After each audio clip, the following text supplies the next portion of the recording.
परः गुरु साक्षात् परं ब्रह्म तस्मै श्री गुरवे नमः। ओम ऐं सरस्वत्यै नमः। कूजन्तं राम रामेति मधुरं मधुराक्षरम् आरुह्य कविताशाखां वन्दे वाल्मीकिकोकिलम्।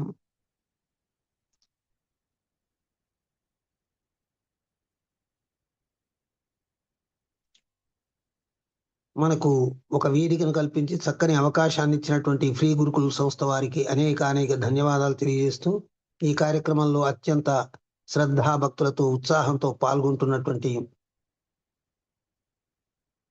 ప్రియమైన శ్రోతలందరికీ స్వాగతం సుస్వాగతం. మనం నిన్న సంఘటనలో లక్ష్మణుడు సీతా మాతను వాల్మీకి ముని ఆశ్రమ సమీపంలో గంగా తీరంలో వదిలి విషయం చెప్పడం వరకు మనం విన్నాం. అవి విన్న తర్వాత మనం కూడా ఆ బాధాతప్త హృదయంతో తట్టుకోలేకపోయాము. అంతవరకు విషయం జరిగింది. ఆ తర్వాత ఏం జరుగుతుంది అనేటువంటి అంశాన్ని ఈరోజు మనం చెప్పుకుందాం.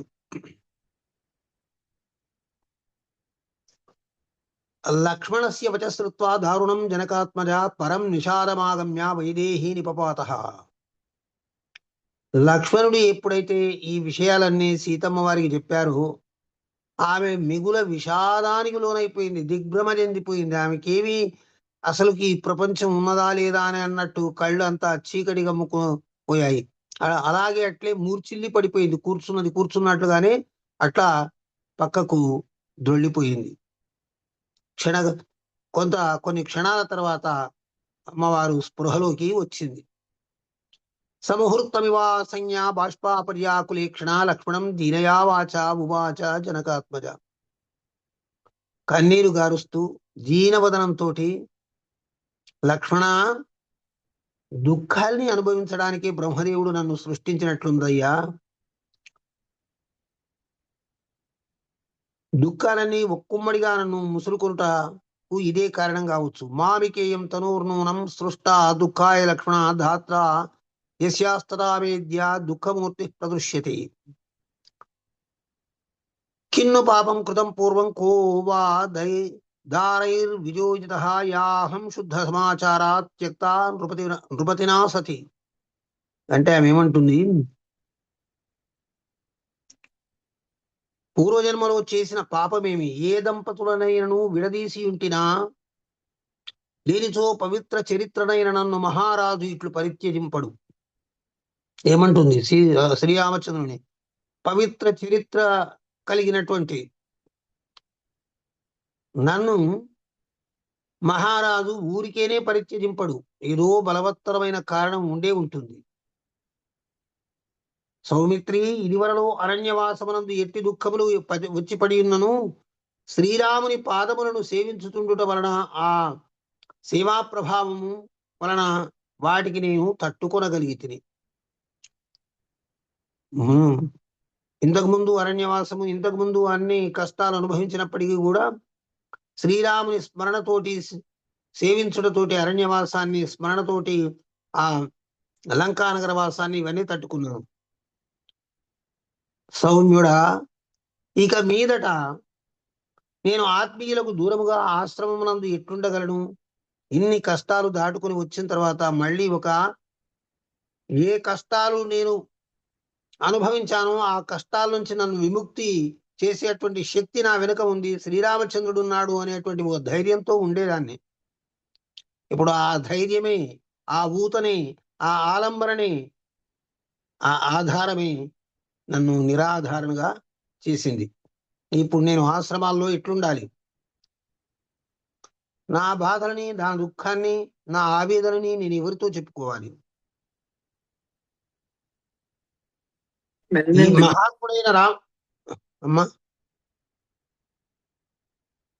మహాత్ముడైన రామచంద్ర ప్రభు నిన్ను ఇట్లు పరిత్యజించుటకు నీవు చేసిన అపరాధమేమి అని అడిగినచో ఆ మునులకు నేను ఏమని చెప్పను? ఈ పరిసర ప్రాంతాలు మునులు నివసించే ప్రాంతాలు. మహాపురుషుడు, మహాత్ముడు, ధర్మజ్ఞుడు, ధర్మస్వరూపుడు అయినటువంటి ఆ రామచంద్ర ప్రభువు ఏ కారణం లేకుండా నేను త్యజించవలసి ఎందుకు వచ్చింది అని వారు అడిగితే నేను ఏ కారణం చెప్పాలి, ఏం చూపించాలి, ఏం చేయాలి? సుమిత్రానందన, లక్ష్మణ, నేను ఇటువంటి పరిస్థితులకు గురి అయినటువంటి నేను ఇంకా నా ప్రాణాలని నిలుపుకోవడానికి, నేనేదో సంతోషంగా అనుభవిస్తాను అని అనుకోవడానికి ఇంకేమీ లేదు. ముందంతా కూడా శూన్యంగానే గోచరిస్తుంది. ఇప్పుడే నేను గంగాజలంలో నా ప్రాణాన్ని త్యాగం చేస్తాను. కానీ ఇప్పుడు ఆ పనిని మాత్రము చేయడానికి కూడా వీలు లేకుండా ఉంది. ఒకవేళ నేను అట్లు చేసినట్లయితే నా భర్త వంశానికి నష్టం వాటిల్లుతుంది. ఆ దుఃఖాన్ని భరించలేక నేను నా ప్రాణాన్ని తీసుకుంటే నా భర్త వంశానికి నేను ద్రోహం చేసినట్టు అవుతుంది. గంగా జలంలో దూకితే నేను ప్రాణాలు తీసుకోవచ్చు, కానీ నా గర్భం నశించినచో ఇంకా రఘువంశానికి మూలఛేదం చేసినట్టు, నేనే చేసినట్టు అవుతుంది. లక్ష్మణ, నీవు రాజాజ్ఞకు బద్ధుడవై ఇంత దూరం తీసుకొచ్చి నన్ను ఆయన ఆదేశాన్ని పాటించాలని తీసుకొచ్చావు. నీకు ఆయన ఆజ్ఞనే శిరోధార్యం. లక్ష్మణ, నీ జీవితమే రామార్పణం నా జీవితంతో పాటు. మనం స్వతంత్రులం కాము. రాజు నిన్ను ఏమని ఆదేశించాడో, మీ అన్నగారు నిన్ను ఏమని ఆదేశించాడో ఆ ఆదేశాలని నువ్వు పాటిస్తావు. పాటించమనే నేను కూడా చెప్తున్నాను. అనేక దుఃఖాలు ముసురుకున్నటువంటి నన్ను ఈ అరణ్యం లోపట విడిచిపెట్టి వెళ్ళిపోయిక. కానీ ఇక్కడ నేను చెప్పే కొన్ని మాటలు మాత్రం విని వెళ్ళిపో, నేనేమీ ఆపను నిన్ను అని చెప్పి ఒక రుద్ధ కంఠంతో దీనవదనయ్యి బాష్ప పర్యాకులేక్షణయ్యి కాళ్ళు నుంచి నీళ్లు జారువారుతుంటే ఆ తల్లి చెప్తుంది. మొదటగా ఏమంటుంది? లక్ష్మణ, మా అత్తలందరికీ అంజలి ఘటించి శిరస ప్రణమిల్లితనని చెప్పు. ప్రతిరోజు వాళ్ళ సేవలు చేసుకునేదాన్ని, వాళ్ళ పాదాలకు నమస్కరించేదాన్ని. ఆ భాగ్యం నుంచి దూరం అవుతున్నా, ఇక్కడి నుంచైనా ఆ మాటలు చెప్తున్నానని వారితో తెలుపు. నేను మహారాజుల వారి యొక్క చరణాలకు కూడా నమస్కరిస్తున్నట్టు రాజుకు తెలియజేయి. ఆయన కుశలాన్ని అడిగినట్లు కూడా చెప్పు. ఎల్లవేళలా ఆయన కుశలాన్ని కోరుతూనే ఉంటానని కూడా చెప్పు. అంతఃపురం నందు ఉండేటువంటి పూజ్యురాన్రైనటువంటి స్త్రీలందరికీ కూడా నా నమస్కారాలు అందజేయి. నా సమాచారాన్ని తెలుపు. గంగా నదీ తీరంలో ఒంటరిగా అరణ్య ప్రదేశంలో వదిలి వచ్చాను అని విషయం చెప్పేసి,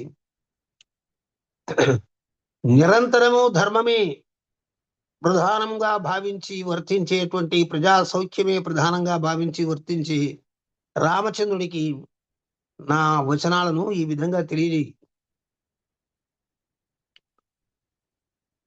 రామచంద్ర, సీత పరమ పవిత్రురాలు, మిగుల భక్తి తత్పరయ్యి నిరంతరము నీహితమునే కోరుచుండును. ఎన్ని దుఃఖాలు చుట్టుముట్టినప్పటికీ, ఎన్ని కష్టాలు మీద పడి బాధించినప్పటికీ ఎప్పుడూ శ్రీరాముని యొక్క హితాన్నే కోరుకుంటూ ఉంటుంది సీత యొక్క మనస్సు, సీత యొక్క హృదయం. ఆ సంగతి రామా నీకు తెలుసు. నా హృదయము, నా మనస్సు, నా సర్వస్వము నీకు తెలిసినటువంటి విషయాలు. అయినా మహావీర, నువ్వు నలుగురిలో అపకీర్తి పాలగుదనని భయంతో నన్ను త్యజించావు, దిక్కులేని దానిగా చేశావు. లోకాపవాదం వల్ల నీపై వచ్చిన అపనిందను, నీపై పడ్డటువంటి ఆ అపనింద, లోకులు నిన్ను అపనిందకు గురి చేశారు. ఆ అపనిందను ఎవరు తొలగించాలి? నేనే తొలగించవలసి ఉన్నది. ఎందుకంటే ఆ నింద మీపై ఉండడము నేను భరించలేను. శ్రీరామచంద్రుడు ఇటువంటి వాడు అని ఎవరనుకున్నా కూడా అది శ్రీరామచంద్రుడి కంటే కూడా సీత మనస్సునే ఎక్కువగా బాధిస్తుంది. అదిగాక నీవే నాకు పరమగతివి, నీవే నాకు జీవనాధారము, పరమగతివి, సర్వస్వానివి నీవే అని శ్రీరామచంద్రుడికి చెప్పు నాయన. ఇంకా ఇంకా ఏమని చెప్తామంటే, నిత్యము ప్రజలను నీ సోదరుల వలె ఆత్మీయతతో చూసుకొనుచు భావనతోటి, ప్రేమతోటి నీ సోదరులాగే లక్ష్మణ భరత శత్రుఘ్నులు ఏ విధంగా చూస్తావో ఆ విధంగానే చూసుకో. ఇది నీ యొక్క రాజధర్మము, పరమధర్మము. ఆ ధర్మం నుంచి ఒక అడుగు కాదు కదా, ఒక వెంట్రుక మేర కూడా ప్రక్కకు జరగకుండా నీ ధర్మాన్ని నువ్వు పాటించము. దానివల్ల నీకు శ్రేష్టమైన చిరకీర్తి లభిస్తుంది. ఏ ధర్మ నిరతిని బట్టి, ఏ ధర్మ మార్గానుసరణీయతను బట్టి రాజులందరూ ప్రజల చేత ఈనాటి వరకు కీర్తింపబడుతున్నారో, ప్రజలు కూడా ఆ ఆదర్శాన్ని ముందుంచుకొని ధర్మపరాయణులు అవుతున్నారు.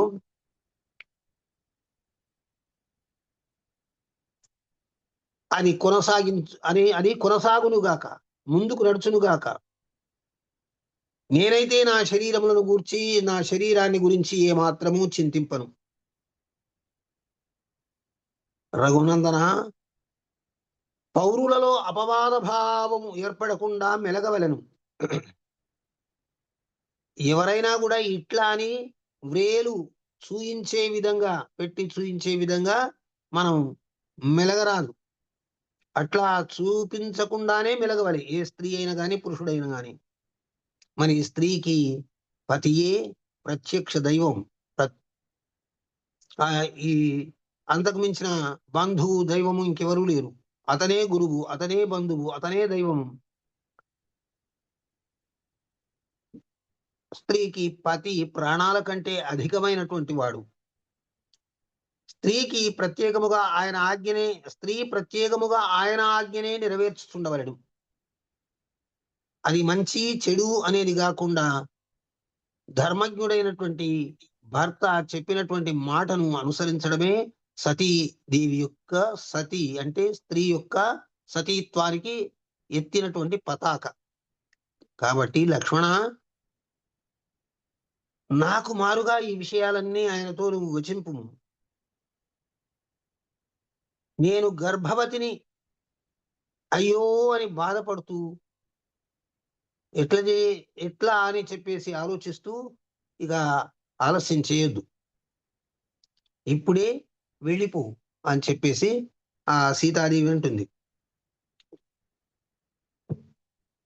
సీతాదేవి ఆ విధంగా మాట్లాడే వరకు లక్ష్మణుని కంఠం నుంచి ఒక వాక్కు కూడా బయటికి రావడానికి వీలు లేకుండా ఆయన రుద్ధకంఠుడు, గద్గద కంఠ తోటి ఆయన వణికిపోతున్నాడు. నిలువెల్లా కూడా పరితాపానికి గురి అయిపోయాడు. అతడు సీతాదేవి పాదాల ముందు సాష్టాంగపడి నమస్కారం చేశాడు, సాగిలబడి మృక్కాడు. ఏం మాట్లాడాలో గొంతు పిగలడం లేదు. బిగ్గరగా అడవంతా ప్రతిధ్వనించేటప్పుడు గొంతెత్తి హా అని ఏడ్చాడు. ఆమె చుట్టూ ప్రదక్షిణం చేశాడు. చేసిన తర్వాత క్షణకాలం ఆకాశం వైపు చూశాడు. ఆమెతో అంటున్నాడు, సాధ్వీమణి సీత మాత, నువ్వేమంటున్నావు? నేను ఇంతవరకు నీ వదనము చూచి ఎరుగను. అమ్మా, నీ ముఖం నేను ఎన్నడూ కూడా తేరిపార చూసి ఎరగను. కేవలము నీ పాదములు మాత్రమే దర్శించి ఉంటిని. ఇంతవరకు నీ పాదాలనే దర్శనం చేసుకున్న గానీ నీ ముఖం చూడలేదు. అంటే ఈ ఆదర్శానికి పరాకాష్ట అయినటువంటి మహా జీవితాలు ఈ విధంగా సాగిపోయాయి ఆనాడు. రామచంద్ర ప్రభువు లేని సమయమున ఈ వనమునందు నీ వైపు నేను ఎట్లు చూడగలను? నీ దుఃఖాన్ని చూడలేకపోతున్నాను. ఆమెతో ఇట్లు పలికి మళ్ళీ సాష్టాంగ నమస్కారాలు చేశాడు. మళ్ళీ సాష్టాంగ నమస్కారాలు చేసి నావలోనికి ఎక్కాడు. పడవవానికి ఇంకా నావను తీసుకుని వెళ్ళు నాయనా అని చెప్పి ఆజ్ఞ ఇచ్చాడు. అంతులేని శోకంలో మునిగి ఉన్న లక్ష్మణుడు గంగ యొక్క ఉత్తర తీరమునకు చేరి బాధతో తిక్కుతో చనివాడై త్వరగా రథమును అధిరోహించెను. ఆ ఉత్తర తీరానికి చేరి ఆ సిద్ధమై ఉన్నటువంటి రథాన్ని ఎక్కాడు. తలను వెనుకకు త్రిప్పుచూ ఆ దేవి కొరకై చూచుచుండెను. ఆ దేవి కూడా చూడాలి ఆమె చూస్తున్నాడు. ఆ తల్లి అవతలి ఒడ్డున దిక్కులేని దానిగా ఏడుస్తూ ఉంది. నేలపై పడి పొరతూ ఉంది. క్రమంగా అతని ప్రయాణము అయోధ్య వైపు నడుస్తూ ఉంది. దూరంగా వెళ్ళిపోతున్నాడు. లక్ష్మణుని రథం వైపు చూసింది. చాలా దూరం వెళ్ళిపోయాడు. దుమ్ము మాత్రమే కానొస్తుంది. ఉద్విగ్నురాలై సీతాదేవి శోకము కట్టలు త్రెంచుకుని పోయింది. సాధ్వీమణులకి శిరోధార్యమైనటువంటి దివ్య చరిత్ర, పవిత్ర చరిత్ర కలిగినటువంటి ఆ సీతాదేవి ఇక తనను భర్త స్వీకరించడం తెలిసి కృంగిపోయింది పెనుభారంతో. నెమళ్ళు అరుస్తూ ఉన్నాయి, పక్షులు కూజితాలు చేస్తున్నాయి. ఆ అరణ్యం లోపట ఆ అరణ్యం అంతా దుఃఖమయమైపోయింది ఆ సీతాదేవి రోదనతో, దుఃఖంతో.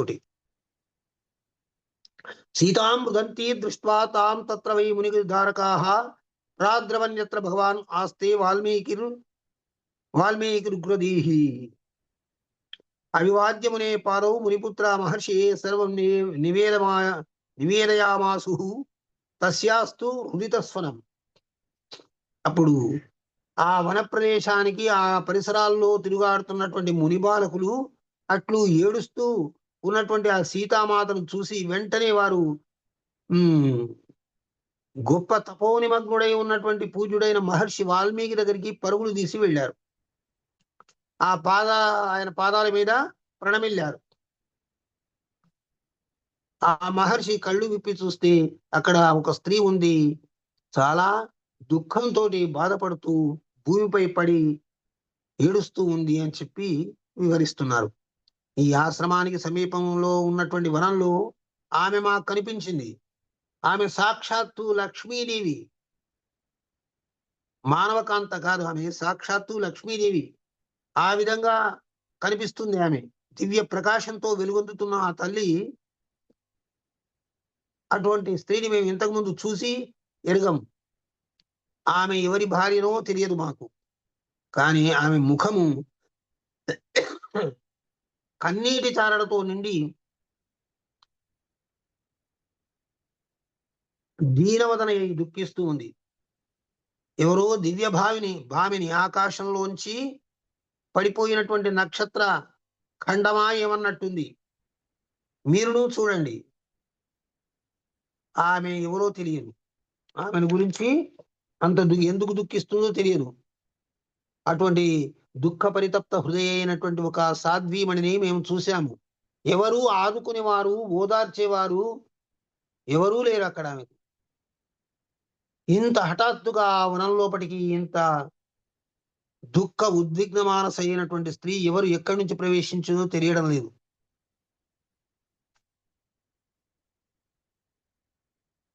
ఆమె ఒక మహాత్మురాలు లాగానే కనిపిస్తుంది, కానీ అంత మహాత్మురాలికి అంత దుఃఖం ఎందుకుంటుందో తెలియదు. ఆమె మనుష్యకాంత అయితే కాకపోవచ్చు, మాకు ఒక దివ్య స్త్రీగా గోచరిస్తుంది. ఏదో శాపంచే భూమిపైకి త్రోయబడినటువంటి దివ్య స్త్రీలాగా ప్రకాశిస్తుంది.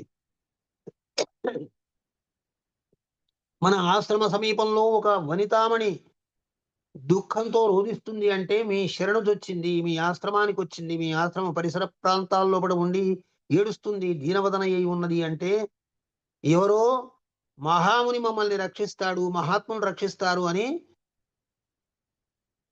ఎదురు చూస్తున్నట్లు అనిపిస్తుంది. ఓ మహర్షి, ఆ సాధ్వీమణిని కాపాడండి, రక్షించండి అని చెప్పేసి వాళ్ళు కూడా దీనవదులై వదనులై విన్నవించుకున్నారు ఆమె పరిస్థితిని చూసి. తపో దృష్టితోటి ఆయన తపఃప్రభావము చాలా గొప్పది కాబట్టి దివ్య దృష్టితోటి ఆ మహర్షి ఆ మాటలను విన్నంతనే ఆమెను ఆదుకొనడానికై వెంటనే నిశ్చయించుకున్నాడు. త్వరగా ఆ సీతామాత ఉన్న ప్రదేశానికి బయలుదేరి వచ్చాడు. శిష్యులు ఆయనను అనుసరించారు. ఆ మహాముని కొంత దూరం నడిచి వెళ్లి జాహ్నవి తీరానికి చేరను. సముద్ర అది గంగా నది తీరానికి చేరాడు.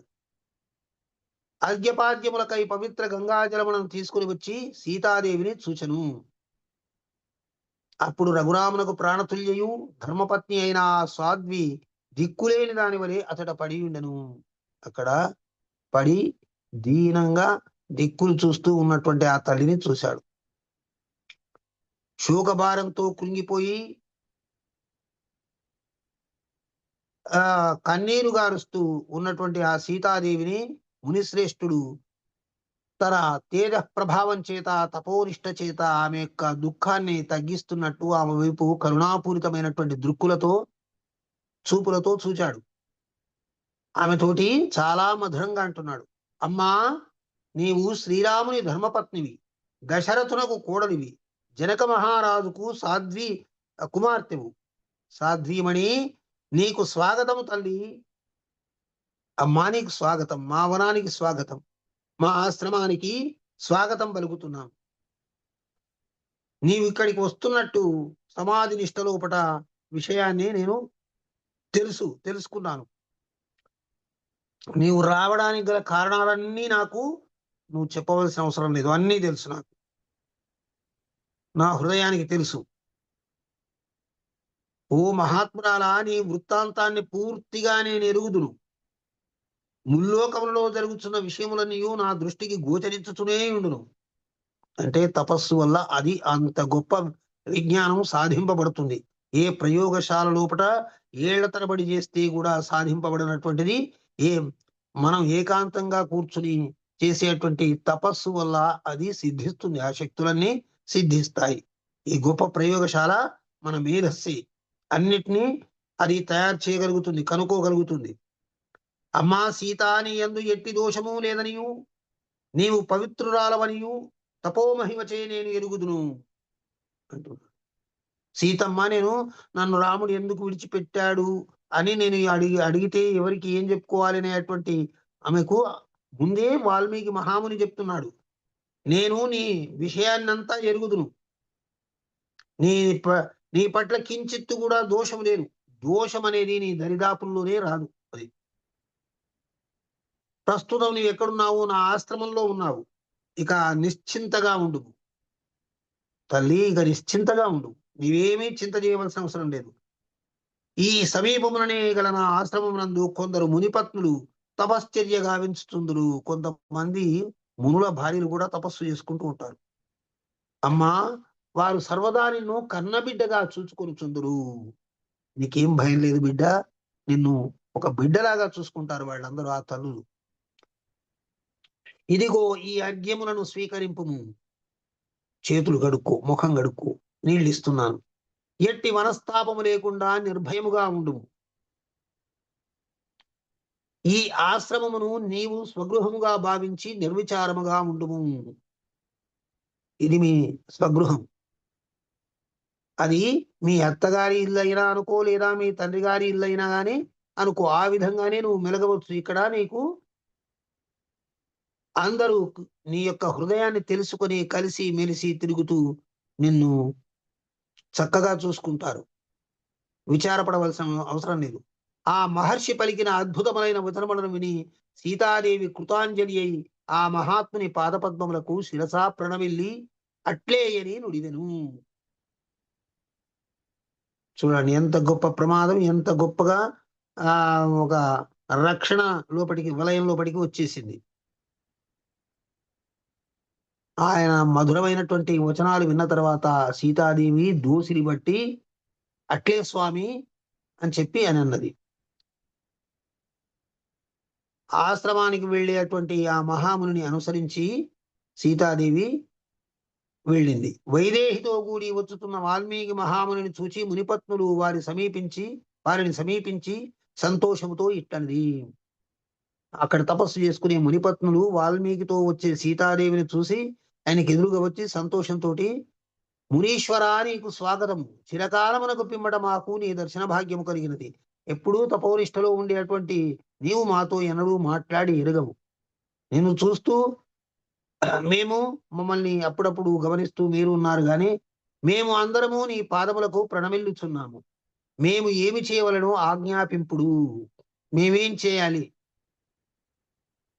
మాకు ఆజ్ఞ ఇవ్వండి అని అడిగారు. ఆ మునిపత్నుల మాటను విన్న తర్వాత వాల్మీకి మహర్షి ఇట్లను, తల్లులారా ఈమె సీతా మహాసాధ్వి, ప్రతిభామూర్తి ధర్మమూర్తి అయినటువంటి శ్రీరామచంద్రుడి యొక్క సతీమణి, దశరథ మహారాజుకు కోడలు, జనకుల వారి ముద్దుల బిడ్డ ఈమె. ఈ సతి నిష్కలంక చిత్ర, ఈ అమ్మవారు ఏ మాలిన్యం అంటున్నటువంటి దోషరహితమైనటువంటి హృదయం కలిగినటువంటి చరిత్ర ఈమెది. పరమ పుణ్యాత్పురాలు, విధివశమున పతి నిర్ణయ ప్రభావమున ఈమె ఇతడికి చేరినది. విధివశాత్తు పతి నిర్ణయించిన ప్రకారము ఆ తల్లి ఇక్కడికి వచ్చేసింది మన ఆశ్రమానికి. ఈమె ఇక ఇప్పటి నుంచి ఈమె నా రక్షణలో ఉంటుంది. మీరందరూ కూడా ఈమెను మిక్కిలి వాత్సల్యంతో, ప్రేమతోటి, ఆత్మీయతతోటి చేరదీయండి. ఈమె మీకు కూడా బిడ్డని.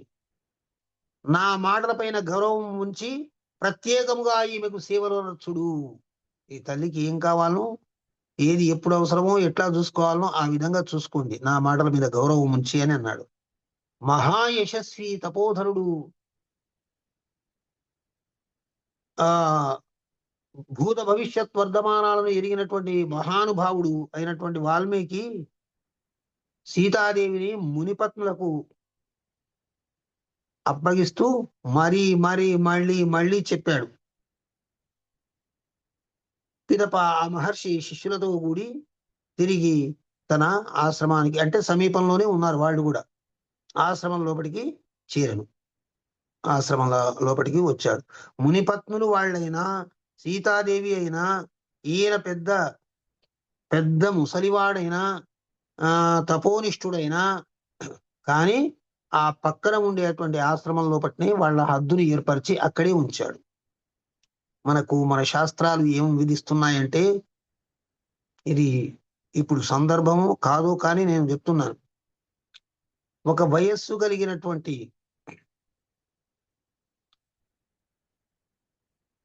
యుక్త వయస్సుకు వచ్చినటువంటి వాళ్ళు తమ బిడ్డలు లేదా తమ తల్లుల యొక్క మంచాల్లో వాళ్ళకు దగ్గరగా కూర్చోకూడదు, వాళ్ళ పరుపుల దగ్గర కూర్చోకూడదు. యుక్త వయస్సు వచ్చిన ఆడపిల్లలు కూడా అట్లా వెళ్ళి కూర్చోకూడదు. అన్నలైనా, తమ్ములైనా, తండ్రులైనా కానీ హద్దులు అనేవి ఉన్నాయి అని చెప్పి శాస్త్రాలు చెప్తున్నాయి. దాని గురించి చెప్పాలంటే మళ్ళీ ఒక విషయం, ఒక తరగతి పడుతుంది. కాబట్టి అట్లా ఒక హద్దు ఉంది కాబట్టి ఆ హద్దుల్లో ఆయన ఉంచాడు. మరి మనం ఏమంటాం, ఈ కాలం లోపట మనస్సు మంచిగా ఉండాలి కానీ ఎక్కడుంటేమి అని అంటారు. ఎక్కడ ఉంటే మనస్సు ఎట్లా మారుతుందో తెలియనటువంటి, మానసిక తత్వాన్ని గురించి తెలియనటువంటి, మనోలక్షణాలని గురించి తెలియనటువంటి మనము అల్పమేధస్సుతోటి అనేక విషయాల్ని తెలిసినట్టుగానే మాట్లాడుతుంటాం. శాస్త్రము ఎన్నో తరాలుగా, ఎన్నో యుగాలుగా ఆలోచించి అనుభవించి ఒక కట్టుబాటును ఏర్పాటు చేస్తే అవి మనం 100 ఏళ్ళు బతుకుతామో, 20 ఏళ్ళు, 30 ఏళ్ళు, ఎన్నేళ్ళు బ్రతుకుతామో తెలియదు. మనం అల్పులము, అల్పాయుష్కులము, అల్పబుద్ధులము, అల్పజీవులము, అల్పబుద్ధితోటి ఆలోచించి వాటిని తిరస్కరించేటువంటి ప్రయత్నం చేసి దుఃఖాలకు లోనవుతున్నాం. కాబట్టి అటువంటి విషయాలు, శాస్త్ర విషయాల్ని మనం వాల్మీకి రామాయణం అనునిత్యం చదివే వాళ్లకు ప్రతిదీ పాఠమే, ప్రతిదీ పాఠమే. పాఠం నేర్పుతూ నేర్పుతూ వెళ్తుంది. ఆ పాఠాలు నేర్చుకుంటూ వెళ్ళాలి గాని కథగా విని బాగుంది, బాగలేదు, ఇట్లా అట్లా అని చెప్పేసి కాదు. ఆ కథలోంచి మనం స్వీకరించి మన జీవితాల్ని ఎంత ఉన్నతంగా తీర్చిదిద్దుకోవాలనో ఆ విషయాలన్నీ మనం గ్రహిస్తూ ముందుకు సాగవలసినటువంటి అవసరం ఉంటుంది. ఇట్లా అక్కడ పెట్టి ఆశ్రమం లోపలికి ముని వెళ్ళిపోయాడు.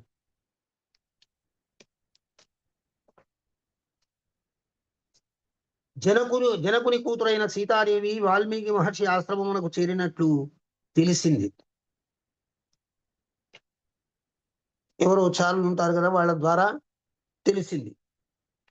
లక్ష్మణుడు తీవ్రమైన పరితాపానికి లోనైపోయాడు. అక్కడికి కూడా ఆయన మనసులో హృదయము కుదుటపడలేదు. మనసంతా దుఃఖము, దైన్యము ఇవన్నీ అల్లకల్లోలంగా ఆయన సుడిగుండంలో పడ్డట్టు తిరుగుతున్నాడు. మహాబలశాలి అయినటువంటి లక్ష్మణుడు ఇటువంటి విషయాల్ని ఎదుర్కోవడంలో పడ్డ దిట్ట అయినప్పటికీ కూడా సారథి అయిన సుమంత్రునితో ఇట్లా అంటున్నాడు, రామచంద్ర ప్రభువునకు ఇక ఇప్పటి నుంచి సీతాదేవి ఎడబాటు వలన తీవ్రమైన దుఃఖం సంభవించును సుమా. మా అన్నగారికి ఇక దుఃఖమే మిగిలిపోయింది, ఇంకేముంది. రఘురాముడు పవిత్ర చరిత్ర గల తన ధర్మపత్నియకు జానకీదేవిని పరిత్యజింపవలసి వచ్చినది, ఆమెను విడిచిపెట్టవలసి వచ్చింది. ఆ ప్రభువుకు ఇంతకంటే దుఃఖం ఏముండును? ఎవరో ఎట్లో విధివశాత్తు విడిపోయారు అని అంటే దానికి దుఃఖం ఒక విధంగా ఉంటుంది. చేతులారా తన స్వర్గాన్ని తానే వదులుకుని దుఃఖ లోకం లోపలికి విసిరివేయబడ్డాడు అంటే రామచంద్రుని దుఃఖం ఎంతగా ఉంటుంది. సారథి శ్రీరాముడు సీతాదేవికి దూరముగా ఇట్లు గడపవలసి వచ్చుట విధి విలాసము. ఇట్లా లోకంలో ఇవన్నీ కూడా అన్ని విధి విలాసాలే అయినప్పటికీ కూడా కొన్ని విషయాలు ఎట్లుంటాయంటే మహాత్ములైనటువంటి వాళ్ళు వాటికి చెలించకుండా ఉంటారు. మామూలు ప్రజలు వాటిని తట్టుకోలేకుండా విలవిలలాడుతూ ఉంటారు. ఎంతటి వారికి విధి నిర్ణయము అనుల్లంఘనీయము కదా. ఎంతటి వాళ్ళకైనా కూడా విధి వశాత్తు సంభవించేటువంటి వాటిని తప్పించుకోవడం సాధ్యం కాదు, అనుల్లంఘనీయము. నిజంగా శ్రీరాముడే క్రుద్ధుడు, ఈ కోపం వస్తే ఆయనకి శ్రీరాముడికి నిజంగా కోపం వస్తే దేవతలను, గరుడులను, గంధర్వులను, రాక్షసులను సైతము ఒక నిమిషంలో బూడిది కుప్పగా చేయగలడు, బూడిదిగా మార్చివేయగలడు. కానీ అటువంటి వాడు ఈ రోజు విధి ముందు చేతులు కట్టుకొని నిలబడ్డాడు. ఒక మానవుని యొక్క ఆదర్శాన్ని నిరూపించడానికి అన్నట్టు నేను చేతులు కట్టుకొని నిలబడ్డాడు. ఆయన దుఃఖాన్ని అనుభవిస్తూ ఉన్నాడు, అన్నీ చేస్తున్నాడు. తండ్రి మాట అని చెప్పి నిర్జనమైన దండకారణ్యాన్ని వాసానికి వెళ్ళిపోయాడు. 14 ఏళ్ళు ఆ దాంట్లో ఏమీ రాజభోగాలు ఏవి లేకుండా ఆ అడవి లోపల నివసించాడు. మరి సీత 14 ఏళ్ళు అరణ్యవాసం చేసినప్పటికీ సీతాదేవితో కలిసి ఉండడం వల్ల ఆయనకు అరణ్యవాసం అంతా కూడా అది ఒక విలాసయాత్రలాగా పరిణమించింది. కానీ ఆ సీతాదేవి లేని ఎడబాటు వలన ఈ రోజు పట్టణంలో సకల సుఖభోగ భాగ్యాలన్నీ ఉన్నప్పటికీ కూడా అది వనవాసం కంటే కూడా భయంకరమైపోయింది. అంతకంటే అప్పటికి అరణ్యవాసానికంటే మించిపోయింది. పౌరుల మాటలకు విలువ ఇచ్చాడు. అందుకోసమే పౌరులు ఏది పడితే అది ఎట్లంటే అట్లా విచ్చలవిడిగా మాట్లాడము మంచిది కాదు. పౌరులు కూడా ప్రజలు ఈ రాజ్యంలో భాగస్వాములు. ఈ రాజ్యం యొక్క సంక్షేమానికి, సుఖక్షేమాలకు ప్రజలు కూడా కారకులే. తమ బాధ్యతను విస్మరించి తమకు నోటికి వచ్చినట్లు విపరీతమైనటువంటి వాక్కులతో మంచిని చెడుగా, చెడును మంచిగా చిత్రిస్తూ రకరకాలుగా వ్యాఖ్యానాలు చేస్తూ లోకాన్ని దుఃఖం పాలు చేయకూడదు, దుఃఖ సాగరంలో ముంచివేయకూడదు. ఎట్లా అంటే దానికి ఇంకా పెద్ద విషయాలు అన్ని మళ్ళీ దాని వెనుక చెప్పవలసి వస్తుంది. సీతాసాధ్విని ప్రజల మాటకు విలువ ఇచ్చి ఆయన ఇట్లా పరిత్యజించాడు. ఇది గొప్ప క్రూర కార్యము. హృదయం ఎంతో కాఠిన్యం తినవేసుకుంటే గాని పనులు చేయలేరు. సీతాసాధ్వి విషయమున మంచి చెడ్డలు మరచి నోటికి వచ్చినట్లు మాట్లాడిన పురజనుల వచనములను పాటించి శ్రీరాముడు ఇట్టి క్రూర కృత్యానికి పాల్పడ్డాడు. ఎంతవరకు ధర్మబద్ధం? ఇది ఎంతవరకు ధర్మబద్ధం? ఇది ధర్మమేనా? లక్ష్మణుడు వాడు రాముని ఎదిరించలేనటువంటి వాడు, ఆయన హృదయం ఆయనను ప్రశ్నిస్తుంది. ఇది ధర్మబద్ధమేనా? ఇది ఆయన కీర్తికి గొడ్డలి పెట్టే. అంత గొప్ప మహానుభావుడు ఇంత పని చేశాడు. ఈ రోజు చాలా మంది అంటున్నారు ఆయన కీర్తికి ఇది ఒక కళంకమే అని చెప్పి అంటున్నాడు. లక్ష్మణుడు ఈ విధంగా మాట్లాడుతూ ఉంటే శ్రద్ధగా విన్నటువంటి వయోవృద్ధుడైనటువంటి ప్రాజ్ఞుడైనటువంటి విషయ విపులీకరణను గురించి విస్తృతంగా ఆలోచన చేయగలిగినటువంటి సుమంత్రుడు ఆయనతో ఇట్లంటున్నాడు, ఓ లక్ష్మణ, సీతామాత విషయమై నీవిట్లు సంతాపపడవలసిన పని లేదు. సీతామాతను గురించి నీ హృదయం దుఃఖపరితప్తమై ఈ విధంగా మాట్లాడుతున్నావు. పూర్వం మీ తండ్రి గారి ఎదుటనే దైవజ్ఞులు ఈ సంగతి తెలిపి ఉండిరి. పూర్వము మీరు పుట్టిన సమయంలో పట్టినే దైవజ్ఞులు ఈ సంగతి మీ తండ్రి గారితో చెప్పారు. జ్యోతిష్ శాస్త్రవేత్తలు. శ్రీరాముడు సుఖార్హుడే. శ్రీరాముడు సకల సుఖాలకు యోగ్యుడైనటువంటి వాడు, తగినవాడు. ఆయనకు అన్ని సుఖాలు కావాలి. ఆయన అంత ధర్మ మార్గానువర్తి. అయినప్పటికీ ఆయనకు కష్టములు తప్పవు. ఆయనకు ఎప్పుడు కూడా కష్టాలనేవి వెన్నంటే ఉంటాయి. ఆ మహాశక్తిశాలి దృఢవ్రతుడైనటువంటి శ్రీరామచంద్రుడు ఆయనకు ఆత్మీయుల ఎడబాటు తప్పక కలుగుతుంది. ఎవరైతే ఆయన ప్రాణప్రదంగా చూసుకున్నాడో వాళ్ళ యొక్క ఎడబాటు ఆయనకు తప్పకుండా కలుగుతుంది. ఆ మహానుభావుడు సీతాదేవినే కాదయ్యా, కొంతకాలానికి పిదప ప్రాణానికి ప్రాణమైన నిన్ను, భరత శత్రుఘ్నులను, వీళ్ళందరినీ కూడా వదిలేస్తాడు. వింటున్నావా లక్ష్మణ? సౌమిత్రి, ఓ లక్ష్మణ, మహారాజైన దశరథునకు దుర్వాసము మహర్షి చెప్పిన ఈ రహస్య విషయము యథార్థముగా నీకు గాని భరతునకు గాని తెలుపరాదని రాజాజ్ఞ. మా దశరథ మహారాజు చేసినటువంటి ఆజ్ఞ. పురుషశ్రేష్ఠ దశరథ మహారాజు వశిష్ఠ మహాముని నేను వినుచుండగా దుర్వాస మహర్షి ఈ విషయాన్ని తెలియజేశాడు. ఈ విషయము నాకు మాత్రమే తెలుసు. దుర్వాసుడు చెప్పిన మాటలు విన్న తర్వాత దశరథ మహారాజు ఆవేదనతోటి, దుఃఖంతో, సుమంత్ర, ఏ పరిస్థితిలోనూ ఇతర జనుల సన్నిధిలో ఈ విషయమును పలుకవలదు సుమా అని నన్ను ఆదేశించను. ఈ విషయాన్ని ఎప్పుడు కూడా నీవు ఎవరి దగ్గర పలకొద్దు సుమా, ఇతర జనుల దగ్గర అని చెప్పి అన్నాడు.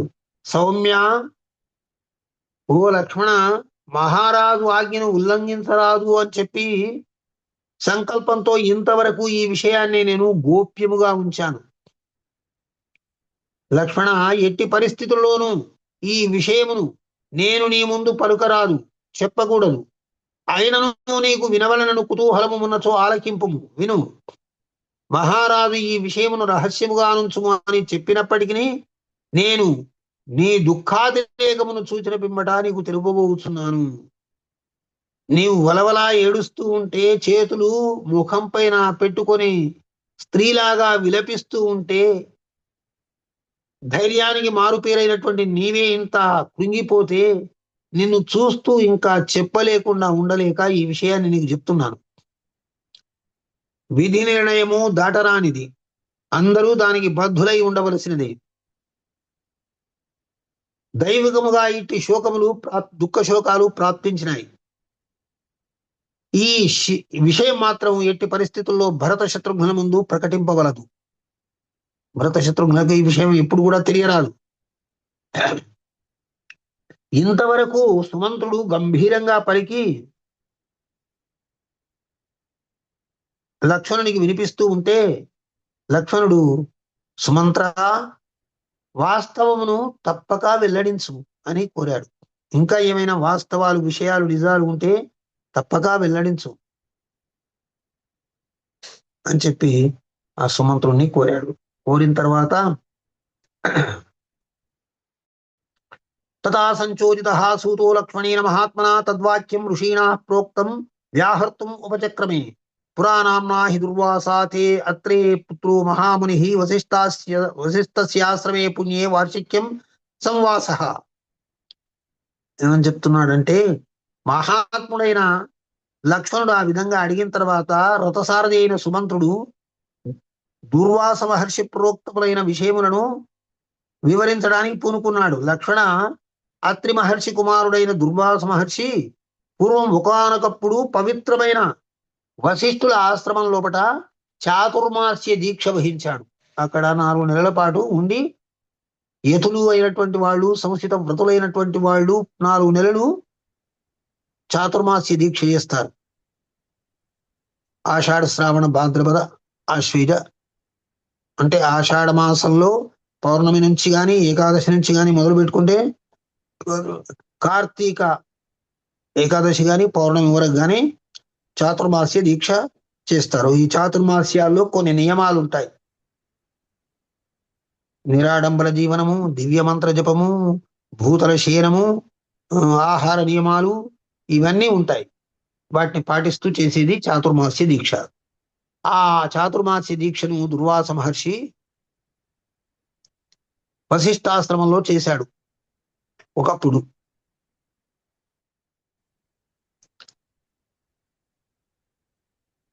ఒకసారి దశరథుడు వశిష్ఠ మహర్షిని దర్శించడానికి ఆశ్రమానికి వచ్చాడు.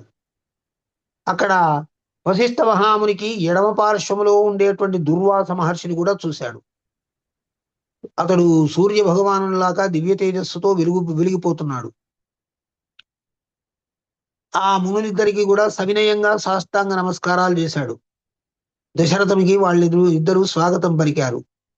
సుఖాసీనుని ఆయన కూర్చున్న తర్వాత అర్ఘ్యపాద్యాదులతో ఫలమూలాలతో సత్కరించారు. అంటే ఆయన కాళ్ళ చేతులు కడుక్కోవడానికి నీళ్ళు ఇచ్చి, తినడానికి కందమూల ఫలాదులు ఏవో ఇచ్చి సత్కరించారు. మునులతో కలిసి ఆయన కూర్చుని ఉన్నాడు. ఆ మహామునుల మధ్య మధ్యాహ్న సమయమున మధుర కథా ప్రస్తావనలు నడిచినవి. అనేకమైనటువంటి మధుర కథలు, జరిగిన సంఘటనలు, జరగబోయే సంఘటనలు, రకరకాలుగా వాళ్ళకు తెలిసినటువంటివి, విన్నటువంటివి, దశరథుణ్ణి ఒక ఉత్సాహభరితుణ్ణి చేసేటువంటివి ఎన్నో కథలు, ప్రస్తావనలు వచ్చేసేవి. మహారాజు అంజలి ఘటించి అత్రి మహర్షి తపోధరుడు మహాత్ముడైన దుర్వాస మహామునితో ఇట్లు విను. ఇదంతా వింటూ వింటూ దశరథుడు చేతులు జోడించి ఆ దుర్వాస మహర్షితో అన్నాడు, పూజ్యుడా, మా ఇక్ష్వాకు వంశం యొక్క భవితవ్యము ఎట్టిది? మా కుమారులైన రామలక్ష్మణ భరత శత్రుఘ్నుల యొక్క ఆయు సౌభాగ్యములు ఎట్టివి?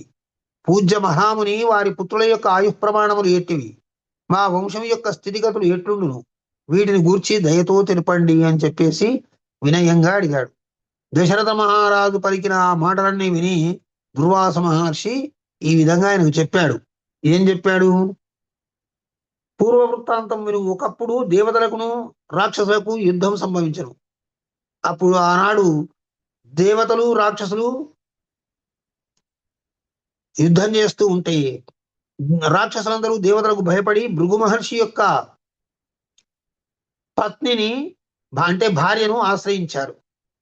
రాక్షసులు వెళ్ళి భృగు మహర్షి యొక్క భార్యను ఆశ్రయించారు. అమ్మ ఆమె తపోనిష్ఠరాలు కాబట్టి ఆమెను ఆశ్రయించి, ఎట్లా అమ్మా, ఈ దేవతలతోటి మేము నిరంతరం ఓడిపోవడమేమోనా, మాకు ఇంకేం జీవితం లేదా అని అన్నది. వాళ్ళకి అభయం ఇచ్చింది, నేనున్నాను నాయన, మీరేం భయపడకండి అని. ఆమె ఆశ్రమంలో వాళ్ళు నిర్భయంగా ఉన్నారు. ఇక దేవతలు ఆమె ఆశ్రమం లోపలికి తొంగి చూడరు, వాళ్ళని ఏం బాధించరు. ఈ వాళ్ళ ఆశ్రమం వాళ్లకు దుర్మార్గులైనటువంటి రాక్షసులకు ఆశ్రయం ఇచ్చినందుకు శ్రీ మహన్నారాయణునికి మిక్కిలి కోపం వచ్చింది మహావిష్ణువుకు. ఆ భృగుపత్ని యొక్క శిరమును ఖండించాడు. దుర్మార్గులకు ఆశ్రయం ఇచ్చేవాళ్ళు దుర్మార్గులే. ఇప్పుడు ఈ రోజు దేశం లోపల ఎంతో మంది దుర్మార్గులు ఆశ్రయింపబడి ఎన్నో భోగాల్ని అనుభవిస్తున్నారు. అంటే వాళ్ళకి ఆశ్రయం ఇచ్చినటువంటి వాళ్ళు ఎవరు? పరమ దుర్మార్గులు, పరమ కిరాతకులు అయినటువంటి వాళ్ళే. ఈ దేశం పట్ల, ధర్మం పట్ల, సంస్కృతి పట్ల ఏమాత్రం ప్రేమ లేనటువంటి దూర్తులే ఇటువంటి దేశద్రోహ చర్యలకు పాల్పడుతూ ఉంటారు. కాబట్టి శ్రీమన్నారాయణుని కోపం వచ్చి తన యొక్క చక్రం ధార చేత ఆమె తన శిరస్సును ఖండించాడు. భార్యను చూసి భృగు మహర్షి కోపంతో ఊగిపోయాడు. శత్రు సంహార దక్షుడైన విష్ణువుని ఇట్లు శపించను, జనార్దన స్త్రీని అందున ఋషిపత్నిని వధింపరాదు కదా, అట్టి అవధ్యను నీవు క్రోధములో ఓడలెరుంగక చంపివచ్చితివి. హిందీ మీ తెలియకుండా ఒక మహర్షి భార్యను నీవు ఈ విధంగా చంపేశావు కనుక నీవు మానవుడవై జన్మింతువుగాక, నువ్వు కూడా మానవుడవై జన్మింతువుగాక. అంతేగాక మానవలోకమున పెద్ద కాలము నీవు పత్ని వియోగమునకు లోనవుదువుగాక.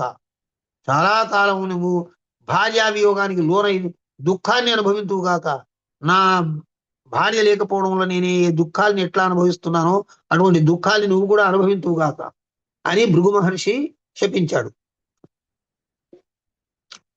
ఆ తర్వాత అయ్యో, లోకాలకు అధిపతి జగన్నాథుడు అయినటువంటి మహానుభావుణ్ణి నేను ఓడలెరుగక శపించాను, ఎంత మూర్ఖుణ్ణి అని అనుకున్నాడు. ఆ ఆయన శాప నివృత్తి ఏ విధంగా చేయాలి అని చెప్పి ఆలోచించుకున్నాడు. మనస్సు లోపట ఆయన సుళ్ళు తిరుగుతున్న ఆలోచనలు.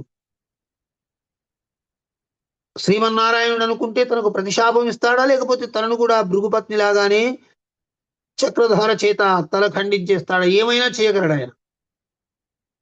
ఇప్పుడు అప్పటి నుంచి ఆయన చేతులు మోడ్చి శ్రీమన్నారాయణుని ఆరాధించడం సేవించడము ప్రారంభించాడు.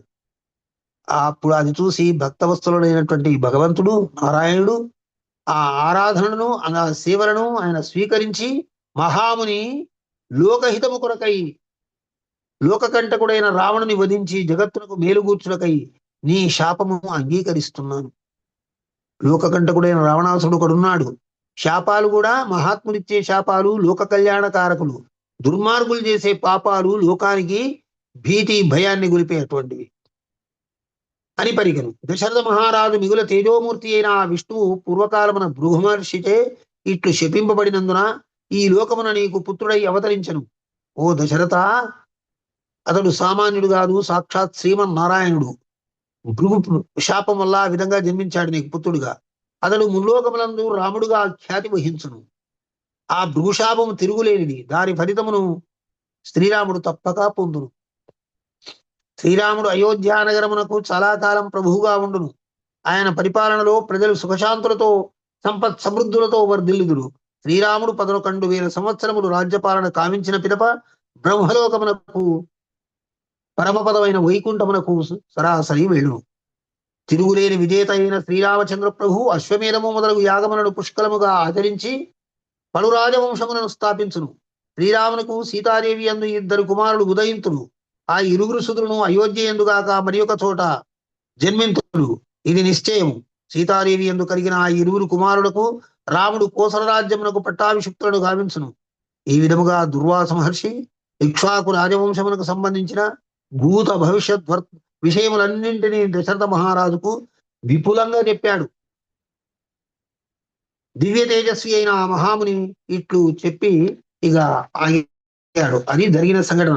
లక్ష్మణ, ఇది దశరథ మహారాజు మహాత్ములైన ఆ 2 మునులకు నమస్కరించి, అంటే వశిష్ఠ దుర్వాసులకు నమస్కరించి వారి నుండి సెలవు గైకొని అయోధ్య నగరానికి వచ్చాడు. లక్ష్మణ, లోగడ దుర్వాస మహర్షి పలికినటువంటి ఈ విషయాలు నా హృదయమందే పదిలకంగా ఈనాటి వరకు ఉంచుకుంటుని వాటిని ఇప్పుడు నీకు వివరించాను.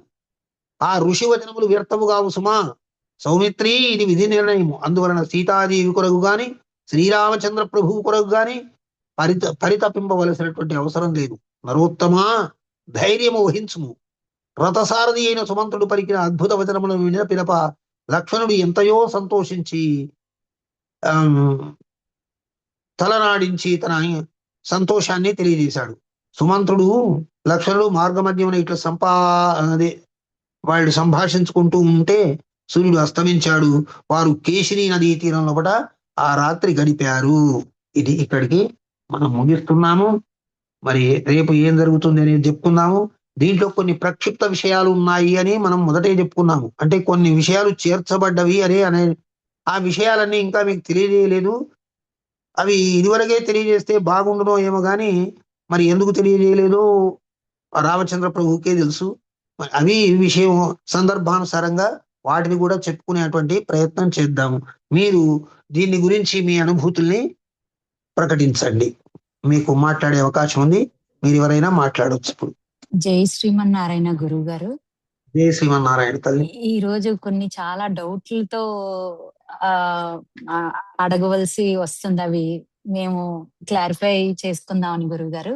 ఇప్పుడు స్టార్టింగ్ వాల్మీకి రామాయణం ఫస్ట్ వాల్మీకి మహర్షికి బ్రహ్మ ద్వారా నారదులు వారు ఒక ఇది చెప్తే అప్పుడు ఆయన దివ్య దీంతో 16 గుణాలు ఉండే మానవుడు ఉన్నారు ఇప్పుడే అన్నట్టుగా మనకి అంతా కూడా వాల్మీకి మహర్షి రచించారు కదా గురువు గారు.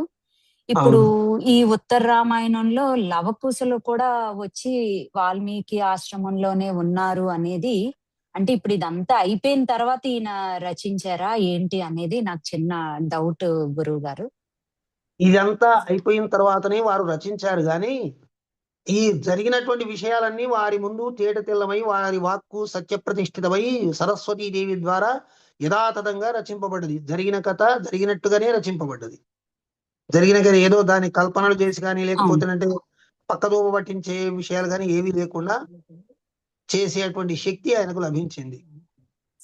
గురువు గారు, ఇప్పుడు దశరథులు వారికి పుట్టిన తర్వాత ఇప్పుడు ఈ దుర్వాసుడు ఇవన్నీ శపించడం ఇవన్నీ ఎప్పుడు జరిగింది గురువు గారు? వాళ్ళ రాముడికి ఇలాగా భార్య వియోగం భృగు మహర్షి పత్నిని ఆయన చక్రధారతో ఖండించడం అది ఒక యుగం ముందు ఎప్పుడో జరిగినటువంటి అంశం. ఆ శాపం ఈ విధంగా ఫలించింది అన్నట్టు.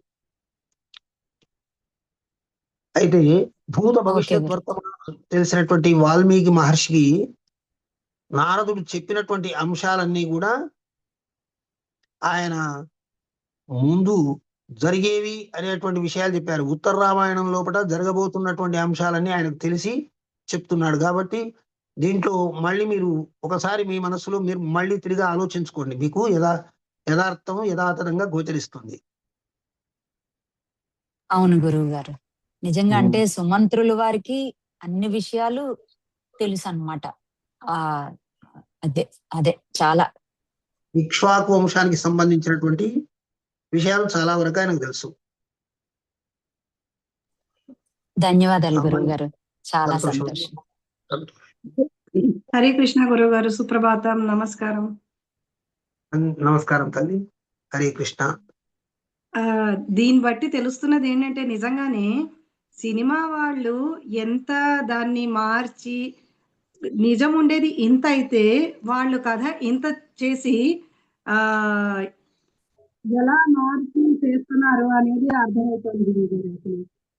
వాళ్ళు వ్యాపార దృక్పథంతో చేస్తారు. ప్రజలను ఆకర్షణీయమైనటువంటి దృశ్యాలను చూయించి భావనలను కల్పించి సంపాదించుకోవడానికే చూస్తారు కానీ ప్రజలకు యథాతథమైనటువంటి విజ్ఞానాన్ని అందించాలనేది వాళ్ళ ఉద్దేశం కాదు. ఇప్పుడు లక్ష్మణుడికి సీతాదేవికి మధ్య జరిగిన సంభాషణ తర్వాత ఆవిడ్ని తీసుకెళ్లి అంటే పడవలో కూర్చోబెట్టి ఇంకా పంపించేశాడు అంతే. మనకి మనకి ఇక్కడ మీరు చెప్పిన ప్రకారం అంతే కథ. అసలు అది అక్కడికి వెళ్ళిన తర్వాత ఆవిడ కూర్చొని విలపిస్తుంటే ఆయన ఏంటి ఆయన ఎవరు వాల్మీకి మహర్షి వచ్చి రావడం ఇది జరిగింది. కానీ మనకి సినిమాలో అయితే ఎవరు మన భూదేవి వచ్చేసినట్టు నాతో పాటు వచ్చే పిలిచినట్టు ఇదంతా కూడా చాలా చాలా అది ఒక ఘట్టం ఉంటుంది, అది తర్వాత ఉంటుంది. అది ఒక ఘట్టం తర్వాత వస్తుంది. ఉందన్నమాట అయితే. అలాగే అలాగే. ధన్యవాదాలు గురువు గారు. హరే కృష్ణ. హరే కృష్ణ. నమస్కారం గురువు గారు. నమస్తే అమ్మా. సినిమాలు మనకి కథను తెలియచేస్తాయి కానీ భక్తి భావాన్ని అందులో ఉన్న విషయ సూచికని మనకు తెలియచేయలేమండి. అది మీరు చెప్తే మాకు ప్రతిదీ బాగా అర్థమవుతుంది. ధన్యవాదాలు గురువు గారు. సంతోషం తల్లి. నమస్కారం గురుగారు. నమస్తే అమ్మా. గురుగారు, నేను చాలా ఎమోషనల్ గా అనిపించింది గురుగారు ఈ రోజు. కొంత కొంత మరి అంత కాదు కానీ కొంచెం రిలీఫ్ గా అనిపిస్తుంది. ఎందుకంటే సీతమ్మ వారిని వాల్మీకి గారు తీసుకొని వెళ్ళి ఆవిడికి ప్రొటెక్షన్ అనేది క్రియేట్ చేయడంతో కొంతవరకు హ్యాపీగా అనిపిస్తుంది. బట్ నిన్న మాత్రం చాలా చాలా ఎమోషనల్ గా అయిపోయింది గురుగారు. రోజంతా అదే బుర్రలో తిరుగుతా ఉంది అనిపించింది గురుగారు. అవునమ్మా. చెప్పే విధానం చాలా బాగుంది గురువుగారు. అలాగా మాకు కనిపిస్తున్నట్టు, దృశ్యం అంతా కనిపిస్తున్నట్టు, ఊహకు అందేటట్టు కనిపిస్తుంది గురువుగారు. చాలా చాలా థ్యాంక్ యూ గురువుగారు. మంచిది. మీ నిజమే. హృదయాలు అమ్మ ఇవాళ చెప్పండి. దేవుడికి దీపం పెట్టుతున్నప్పుడు తర్వాత మనం అదేంటి కేశవనామాలు చదివినప్పుడు నాకు దుఃఖం వచ్చేసింది మళ్ళీ. అయ్యో! ఇవాళ ఏం జరుగుతుందో మన మన సీతాదేవి ఇంకా అక్కడ పట్టాభి రామచంద్రుడి పటం ఉంది నా దగ్గర. అక్కడ చూసి అమ్మవారి పాదాలు దండం పెట్టుకొని, అమ్మా ఎన్ని కష్టాలు పడ్డావు తల్లి నువ్వు. ఏడ్చేసా మళ్ళీ నేను ఇవాళ అసలు చెప్పాలంటే. ఏమ్మా అసలు ఎంత మహాసాధ్యవి తల్లి నువ్వు. నిన్ను చూసి ఎంత నేర్చుకోవాలి మేము అసలు. మాకు ఆ శక్తిని కల్పించు అని చెప్పేసి దండం పెట్టుకున్నా ఆవిడకి.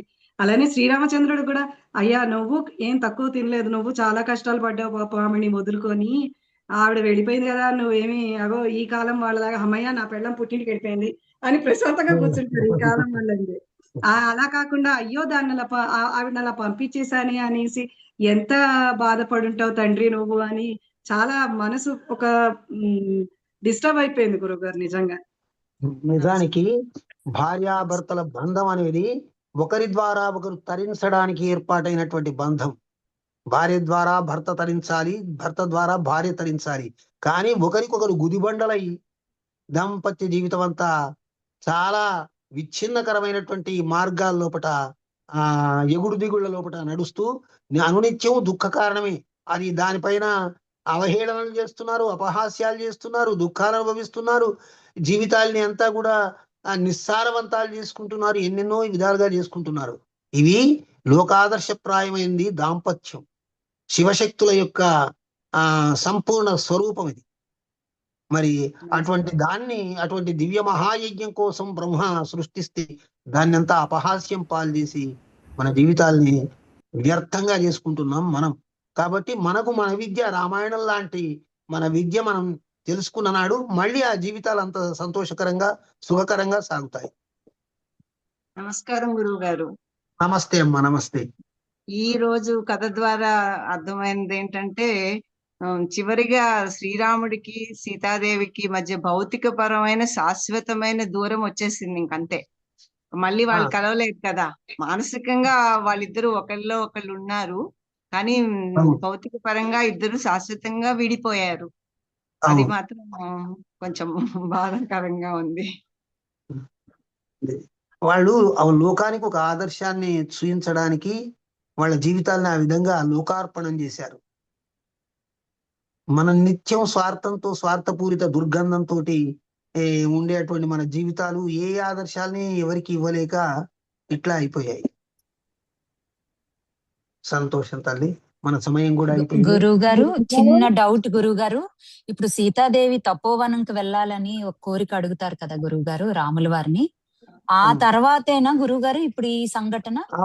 అదే అంటే అదే అదే ఒక అంటే అలాగా తదాస్తు దేవతలు అంటారు కదా, మేబీ సీతమ్మకు ముందే తెలిసేమో అదంతాను అని అనిపించిందమ్మ గురువు గారు. జై శ్రీమన్నారాయణ.